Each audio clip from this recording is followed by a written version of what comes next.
کہیں سیاست کی ہلچل، کہیں آئین سے کھلواڑ، کسی کے پاس روٹی نہیں، کوئی گھر سے محروم، کہیں بجلی نہیں اور کسی کو پیٹرول دستیاب نہیں۔ آخر اس ملک میں چل کیا رہا ہے؟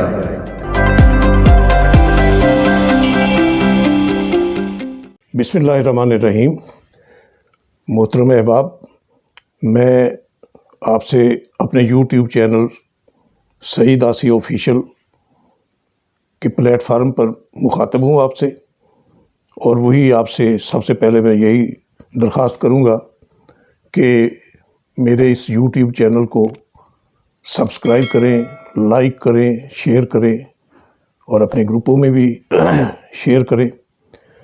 تاکہ اس کی ریٹنگ میں کچھ بہتری آ سکے۔ تو اس طرح ہی میں آپ سے رابطے میں رہ کر ملک و قوم کے حوالے سے جو میرے تاثرات، جو میرے جذبات ہیں، ان کا میں اظہار کرتا رہوں گا۔ ناظرین، آپ کے علم میں ہوگا کہ یہ مہینہ بالخصوص 1973 کے آئین کی گولڈن جوبلی منانے کا مہینہ ہے۔ آپ کو معلوم ہوگا کہ قومی اسمبلی نے 12 اپریل 1973 کو یہ دستور پاکستان کی متفقہ منظوری دی تھی۔ تو اس طرح سے یہ اس آئین کی گولڈن جوبلی ہے۔ اس موقع پر آئین کے ساتھ جو کھلواڑ ہو رہا ہے اس پر تو یقیناً اس فورم پر میں اظہار خیال کرتا رہوں گا۔ آئندہ کے کچھ پروگراموں میں مفصل اس پر بات کروں گا، لیکن آج جس موضوع نے مجھے سب سے زیادہ ایجیٹیٹ کیا، جو میں آپ کے ساتھ شیئر کرنا چاہتا ہوں، وہ ہے IMF کا بیل آؤٹ پیکج، جس کی وجہ سے آج ایسے لگتا ہے کہ جیسے ملک کی معیشت ہی نہیں، پورا ملک اور قوم IMF کے شکنجے میں جکڑی ہوئی ہے۔ اس نے اپنے ہاتھ میں اپنی شرائط کا چھانٹا پکڑا ہوا ہے اور وہ بدمست ہاتھی کی طرح ہماری آزادی، خود مختاری، سلامتی کو روندے چلا جا رہا ہے۔ ہمارے حکمرانوں نے اس کی ہر شرط کو منوان اور سر تسلیم خم کر کے قبول کرنا اپنی مجبوری بنا لیا ہے۔ اس مجبوری کا بھی یقیناً پس منظر ہے، جس پر بات کی جائے تو کچھ جبینیں شکن آلود بھی ہو جاتی ہیں، لیکن ظاہر ہے جو حقائق ہیں ان کو جھٹلایا تو نہیں جا سکتا۔ آج جب میں اخبارات کی ورق گردانی کر رہا تھا تو مجھے سب سے زیادہ اسی ایشو نے پنچ کیا، وہ اس حوالے سے کہ پچھلے 3 ماہ سے تسلسل کے ساتھ ہمارے حکمران طبقات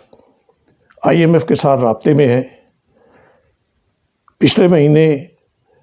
IMF کی ایک ٹیم نے یہاں پاکستان میں آ کر بیل آؤٹ پیکج کی بحالی کے لیے پاکستان سے مذاکرات کیے، طویل مذاکرات، کوئی 10 دن تک ہوتے رہے مذاکرات، اور ہمارے حکمرانوں کی طرف سے یہی قوم کو تسلی دی جاتی رہی کہ بس اب بات بنی کہ بنی، اب IMF کے ساتھ سارے معاملات طے پا چکے ہیں، اس کی شرائط مان لی ہے ہم نے، اس پر عمل درآمد بھی شروع ہو گیا ہے، اور اب وہ صرف وہ کیا کہتے ہیں کہ اونٹ کے منہ میں زیرہ، یہ $6 ارب کا ایک بیل آؤٹ پروگرام PTI حکومت نے منظور کرایا تھا IMF سے، اور اس وقت بھی جو کڑی شرائط IMF نے عائد کی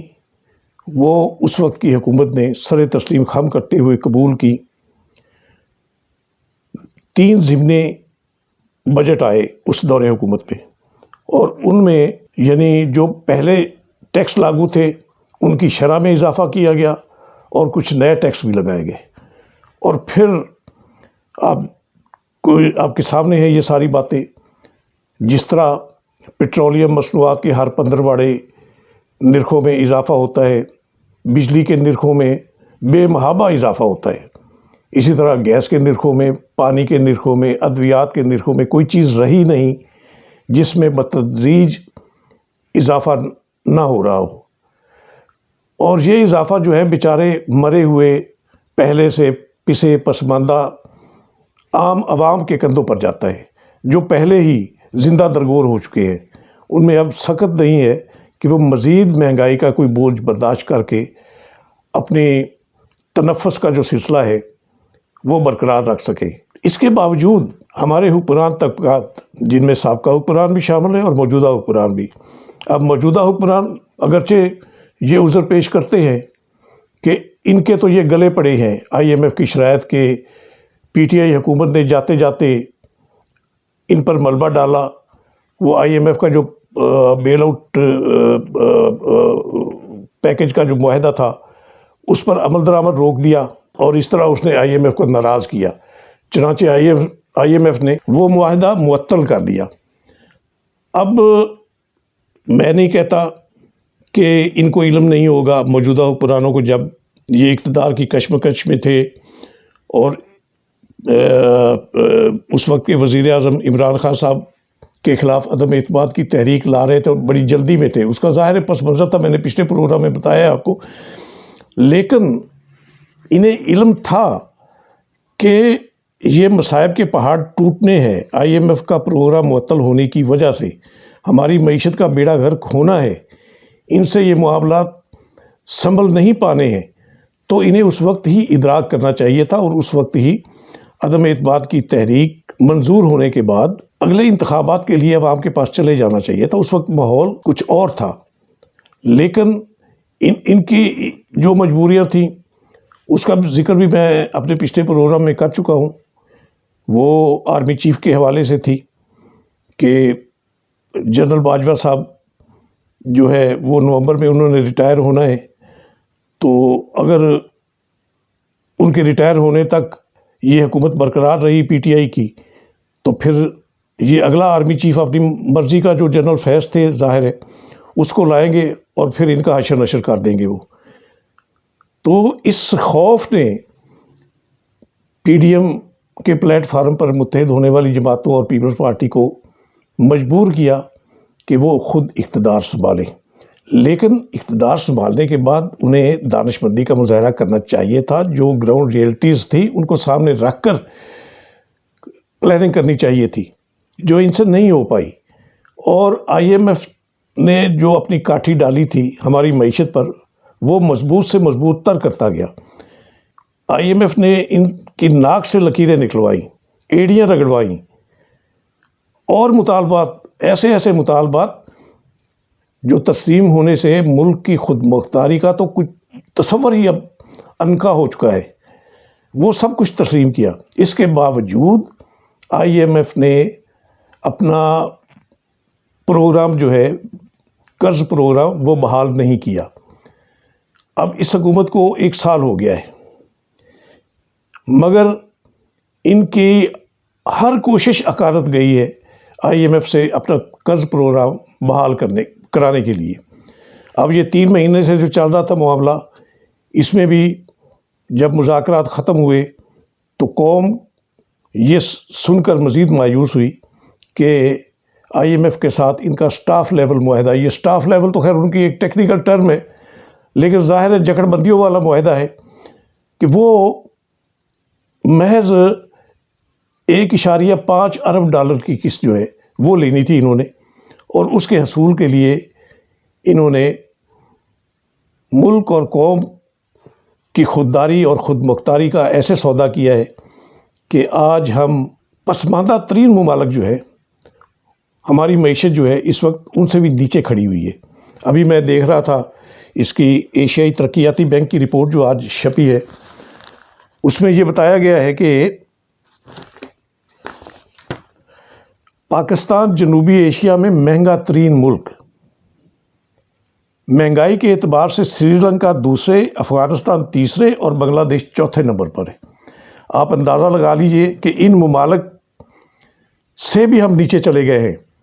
اپنی معیشت کے حوالے سے، مہنگائی کے حوالے سے۔ جو مہنگائی مسلط ہو رہی ہے یہ آئی ایم ایف کی شرائط قبول کرنے کی وجہ سے ہی مسلط ہوئی ہے نا،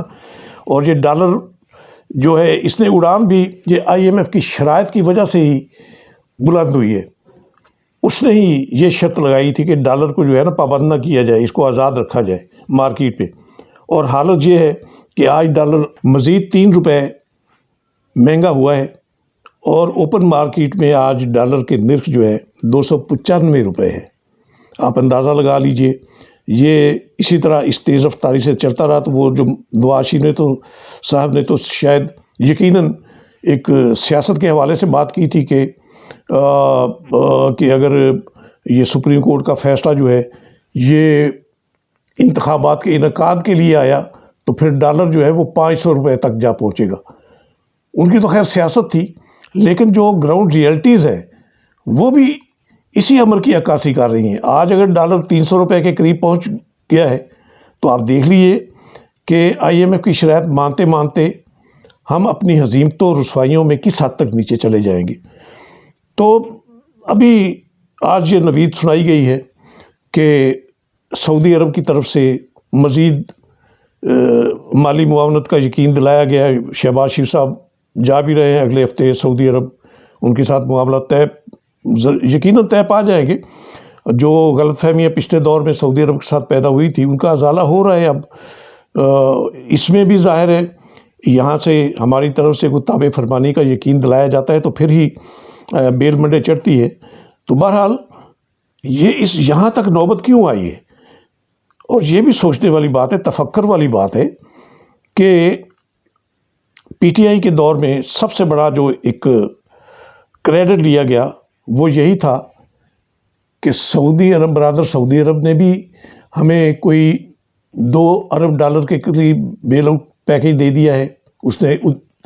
2 سال کی ادھار پر تیل بھی دے دیا ہے، اور ہمارے جو ہے یہ ہمالیہ سے بلند اور شہد سے میٹھی دوستی والے برادر چین، اس نے بھی 2 ارب ڈالر کا پیکیج دیا ہے۔ اسی طرح متحدہ عرب امارات اور قطر کی طرف سے بھی اس دور حکومت میں معاونت کی باتیں سامنے آئی تھی۔ اس کے باوجود ہم IMF کے شکنجے سے نہیں نکل پائے۔ قوم یقیناً یہ سوال پوچھنے میں حق بجانب ہے کہ جو بیل آؤٹ پیکج پچھلے دور میں ملے تھے ان کا کیا مصرف ہوا۔ اگر اس میں سے ہی IMF کے قرض کی کوئی قسط دے دی جاتی تو شاید اس وقت ہماری جو حالت دیگر گوں ہے اس کی نوبت نہ آتی۔ یہ ہمارے موجودہ حکمران جو ایڑیاں رگڑ رہے ہیں شاید اس سے بھی بچ جاتے، اور اب بھی اسی طرح یہ چکمے دیے جا رہے ہیں عوام کو موجودہ حکمرانوں کی طرف سے بھی کہ اب ہمیں ٹھنڈی ہوا کے جھونکے آ رہے ہیں، برادر چین کی طرف سے بھی، سعودی عرب کی طرف سے بھی، UAE کی طرف سے بھی، تو شاید ہم اپنی معیشت کو سنبھالنے میں کامیاب ہو جائے۔ لیکن میرے بھائی، ہمیں ایک طرف یہ بھی دیکھنے کی ضرورت ہے کہ سپریم کورٹ اور وفاقی شرعی عدالت ان کے فیصلوں کے تناظر میں ہماری معیشت نے 5 سال کے اندر اندر سود سے پاک ہونا ہے، اور IMF کا تو سارا پروگرام ہی سود در سود میں جکڑا ہوا ہے۔ اگر ہماری معیشت نے سود سے پاک ہونا ہے تو یہ IMF کو کس کھاتے میں ڈالیں گے آپ؟ یہ تو سارا ہے ہی سودی نظام۔ تو اس سے تو مادی نظر میں یہی محسوس ہو رہا ہے کہ اگر ہم اسی طرح جکڑے رہیں گے IMF کے شکنجے میں تو نہ ہمارا نظام جو ہے وہ سود سے پاک ہو پائے گا، نہ ہماری معیشت سنبھل پائے گی، نہ ہماری آزادی اور خود مختاری جو ہے وہ محفوظ ہو سکے گی۔ تو اس کے لیے سوچنے کی بات ہے۔ آج جو ہمارے حکمران طبقات جن میں موجودہ حکومت بھی شامل ہے، سابقہ حکمران بھی شامل ہے، حکومت اور اپوزیشن جو ہے، کیا ان میں کوئی فکر مندی ہے کہ اس وقت ملک جس دیگر گوں حالات میں سے دوچار ہے، عوام جس طرح موت و حیات کی کشمکش میں ہے، مہنگائی کے سونامیوں، اٹھتے سونامیوں میں کچلے مسلے جا رہے ہیں، قبرستان کی طرف دھکیلے جا رہے ہیں، تو ان کی حالت بہتر بنانے کے لیے کوئی پلاننگ ہے آپ کے پاس؟ IMF سے کیسے آپ نے ملک کو خلاصی دلانی ہے؟ تو اسی تناظر میں نے اپنے خیالات کا اظہار اپنے ایک کالم کے ذریعے کیا تھا۔ میرا خیال ہے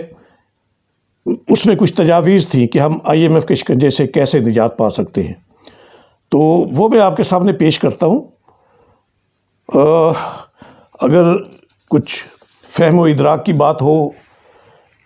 متعلقین کے پلے کوئی بات پڑ جائے، تو اس میں بھی یہ جو تجاویز میں نے پیش کی ہیں، اس پر عمل درآمد کے لیے بھی قومی یکجہتی کی ضرورت ہے۔ ایک پازیٹیو اپروچ کے ساتھ ساری قومی سیاسی قیادتوں کے ایک پلیٹ فارم پر بیٹھ کر فکر مندی کرنے کی ضرورت ہے، ورنہ معاملہ نہیں سلجھے گا۔ تو میں آپ کے سامنے پیش کرتا ہوں، اس میں یقیناً کئی غور و فکر کے معاملات ہیں۔ تو میں نے یہ اس میں گزارشات پیش کی تھی کہ میری خواہش اور دعا تو یہی ہے کہ 21ویں صدی کا سال 2023 ہماری ارض وطن اور اس پورے خطہ کے لیے امن و استحکام اور ترقی و خوشحالی کا سال ثابت ہو، مگر انسانی دکھوں، مصائب، آلام، انتہا درجے کو پہنچی غربت، بے روزگاری، آسمانوں کو چھوتی مہنگائی اور بجلی گیس کی گرانیوں کامیابی نے ہمارے معاشرے کو جس برے طریقے سے غیر متوازن کر دیا ہے، اس کے پیش نظر سال 2023 بھی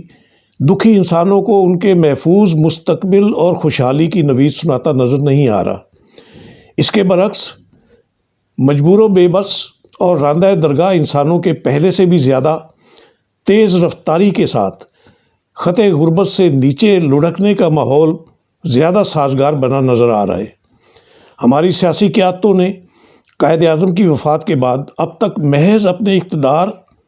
اور مفادات کی سیاست کی ہے،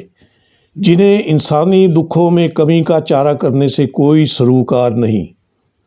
جبکہ قائد اعظم کی فہم و بصیرت سے ہندو اور انگریز کے غلامانہ ساہوکاری نظام سے نجات پانے کے لیے پاکستان کے نام سے حاصل کی گئی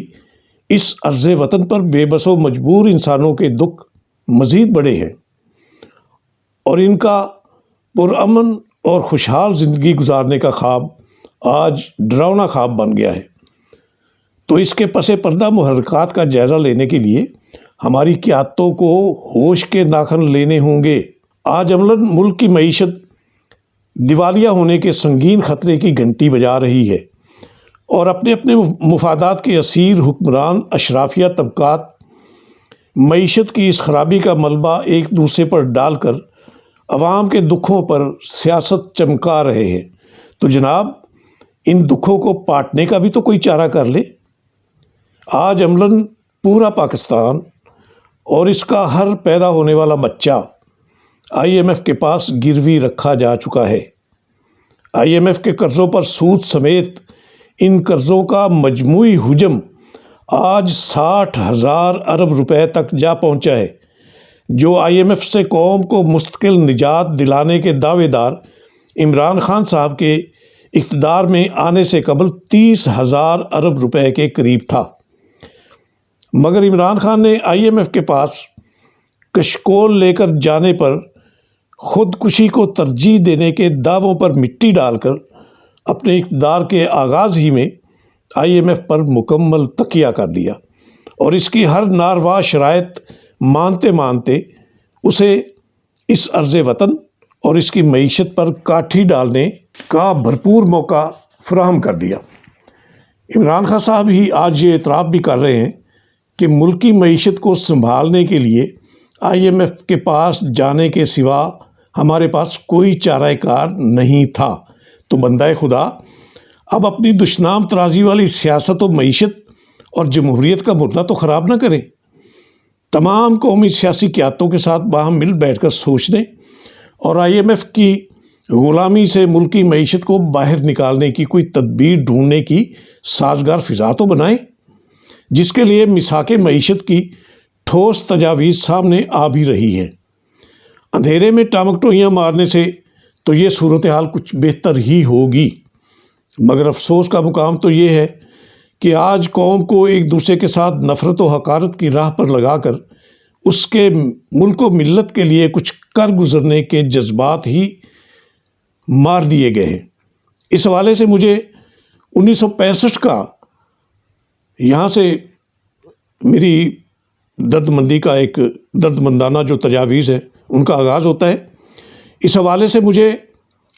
1965 کا وہ قومی جذبہ شدت سے یاد آ رہا ہے جب ہمارے دشمن بھارت نے ہم پر جنگ مسلط کی تو دفاع وطن کی خاطر تمام قومی سیاسی قیادتوں اور پوری قوم نے اس تلخ حقیقت کو پس پشت ڈال کر کہ ایوب خان ایک فوجی ڈکٹیٹر ہیں جنہوں نے جمہوری حکومت کا مردہ خراب کر کے خود کو قوم پر مسلط کیا ہے، ایک اٹل قومی جذبے کے ساتھ ایوب خان کی کال پر لبیک کہا، اور جب دفاع وطن کی خاطر انہوں نے ایک ٹیڈی پیسہ 2 ٹینک کے نام پر دفاعی فنڈ قائم کیا تو قوم نے پلک جھپکتے میں اس دفاعی فنڈ کے گلے بھرنا اپنے روزانہ کے معمولات کا حصہ بنا لیا۔ اس قومی جذبے کے حوالے سے ہی میرے دل میں یہ خیال امڈا کہ قوم IMF کی غلامی سے نجات حاصل کرنے کے لیے بھی تو یکسو ہو کر ایسے ہی جذبہ کا مظاہرہ کر سکتی ہے۔ اس حوالے سے جو تجاویز میرے ذہن میں آئی وہ میں نے اپنی فیس بک وال پر پوسٹ کر دی۔ اس پر بعض دوسری مثبت تجاویز بھی سامنے آئیں، تاہم سب سے زیادہ تجسس یہ تھا کہ ہمارے پاس ایسی کون سی دیانتدار شخصیت یا ادارہ موجود ہے جو اس فنڈ کو ماضی جیسی خرد برد سے بچا کر شفاف طریقے سے حق بحقدار رسید کی نوبت لے آئے گا۔ میری معروضات پر اٹھنے والے ہر سوال کی تان اسی پر ٹوٹ رہی تھی کہ ہماری قیادتیں دیانتدار ہو جائیں تو یہ ملک اور اس کی معیشت خوشحالی اور خود انحصاری کی بلندیوں کو چھو سکتی ہے۔ فیس بک پر ڈالی گئی اپنی معروضات میں یہاں بھی پیش کر رہا ہوں، شاید اس سے بہتری کا کوئی راستہ نکل آئے۔ تجویز یہ ہے کہ ایوب خان کے ٹیڈی پیسہ 2 ٹینک فنڈ کی طرح قرض اتارو فنڈ قائم کر کے ہر گھر کے سربراہ کو پابند کر دیا جائے کہ وہ اپنے گھرانے کے تمام افراد کی جانب سے 200 روپے فی کس اس فنڈ میں جمع کرائے۔ اسی طرح تمام بڑے صنعت کاروں، تاجروں، جاگیرداروں اور 5 لاکھ اور اس سے زیادہ تنخواہ لینے والے افراد کو پابند کیا جائے کہ وہ اپنی استعداد کے مطابق 5 لاکھ سے 1 کروڑ روپے تک اس فنڈ میں جمع کرائیں۔ دوسرے تمام سرکاری اور غیر سرکاری ملازمین اپنے اپنے پے اسکیل کے حساب سے 2000 روپے سے 1 لاکھ روپے تک اس فنڈ میں جمع کرانے کے پابند ہوں۔ سینٹ، قومی اسمبلی اور صوبائی اسمبلیوں کے ارکان بشمول وزیر اعظم، وزراء، معاونین خصوصی اور تنخواہ لینے والے دوسرے سیاسی عہدیداران اپنی ایک ماہ کی تنخواہ حسب استطاعت 1 سال تک اس فنڈ میں جمع کرائیں۔ اس فنڈ کی وصولی کا وقت 2 ماہ کا مقرر کیا جائے اور فنڈ وصول کرنے کے لیے ایک اچھی ساکھ والے چارٹرڈ اکاؤنٹنٹس کی خدمات حاصل کی جائیں جو وصول شدہ فنڈز کو مکمل ریکارڈ کے ساتھ شفاف انداز میں وزیر اعظم کے حوالے کریں، اور وزیر اعظم اس وصول شدہ فنڈ میں سے IMF کی واجب الادا تمام رقم فی الفور اسے منتقل کر کے قوم کو IMF سے خلاصی پانے کی نوید سنائیں۔ اس فنڈ سے نہ صرف IMF کا سارا قرض اتر جائے گا بلکہ 1-2 نئے ڈیم بھی تعمیر ہو جائیں گے، مگر اس میں مسئلہ یہ ہے کہ قوم کو فنڈز جمع کرنے والوں کی نیت اور دیانتداری پر اعتبار نہیں رہا۔ اگر جسٹس ثاقب نثار کے ڈیم فنڈ، نواز حکومت کی قرض اتارو ملک سنوارو اسکیم، عمران خان کے سیلاب فنڈ اور اسی طرح موجودہ اتحادی حکومت کے سیلاب فنڈ میں اندرون ملک اور بیرون ملک سے جمع ہونے والی تمام رقوم اور ان کا اب تک کا مصرف پوری دیانتداری کے ساتھ قوم کے سامنے پیش کر دیا جائے تو قوم آج بھی 1965 والے جذبے کی طرح تعمیر وطن کا نیا جذبہ بروئے کار لا کر پاکستان کو IMF سے مستقل چھٹکارا دلانے کے لیے دیدہ و دل فرش راہ کیے نظر آئے گی۔ کاش 2023 کو اسی جذبے کی بنیاد پر IMF سے چھٹکارے کا سال بنا دیا جائے۔ میری ان معروضات پر پاکستان کے سابق چیف جسٹس ارشاد حسن خان صاحب نے تحسینی کلمات کے ساتھ یہ نوٹ بھی تحریر فرمایا کہ اگر فنڈ وصول کرنے والا حکومتی ڈپارٹمنٹ قابل اعتماد اور اچھی ساکھ والا ہو، اور فنڈ میں موصول ہونے والی تمام رقوم پبلک کر دی جائے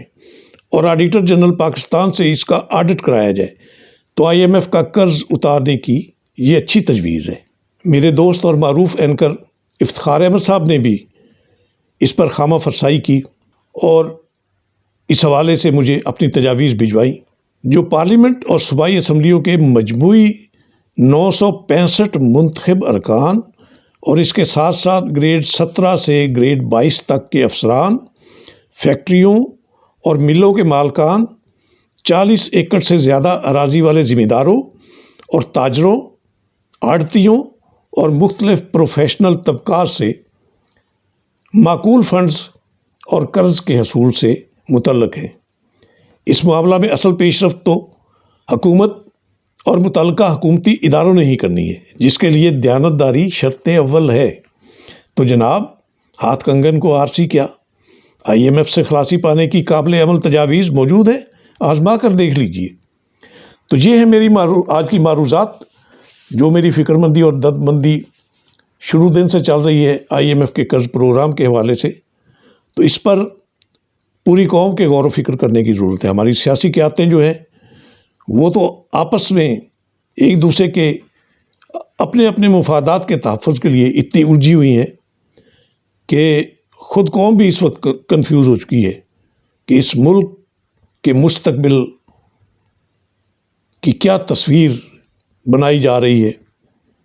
اور ہمیں کس دلدل کی جانب دھکیلا جا رہا ہے۔ آپ کی بہت مہربانی، آپ کی خامہ فرسائی میں نے کی، لیکن یہ ایک موضوع، ایک فکر مندی والا موضوع تھا، اس لیے میں نے ضروری سمجھا کہ آج میں اس پر بات کروں۔ آپ نے تحمل سے سنا۔ مجھے امید ہے کہ یہ پروگرام جو متعلقہ حلقے ہیں ان تک پہنچے تو کم از کم ان کے ذہنوں میں بھی کوئی خیال اپنے جو انہوں نے اپنی زندگیوں کا جو چلن بنایا ہوا ہے اس سے باہر نکل کر ملک اور عوام کا اگر سوچیں تو شاید کوئی سرا مل جائے، کوئی تدبیر، کوئی تدبر جو ہے وہ کام آ جائے۔ بہت نوازش ہے آپ کی، بہت مہربانی۔ اور آخر میں پھر یہی عرض کروں گا کہ میرے YouTube چینل سعید آسی آفیشل کو زیادہ سے زیادہ شیئر کریں، لائک کریں، سبسکرائب کریں۔ بہت نوازش ہے آپ کی۔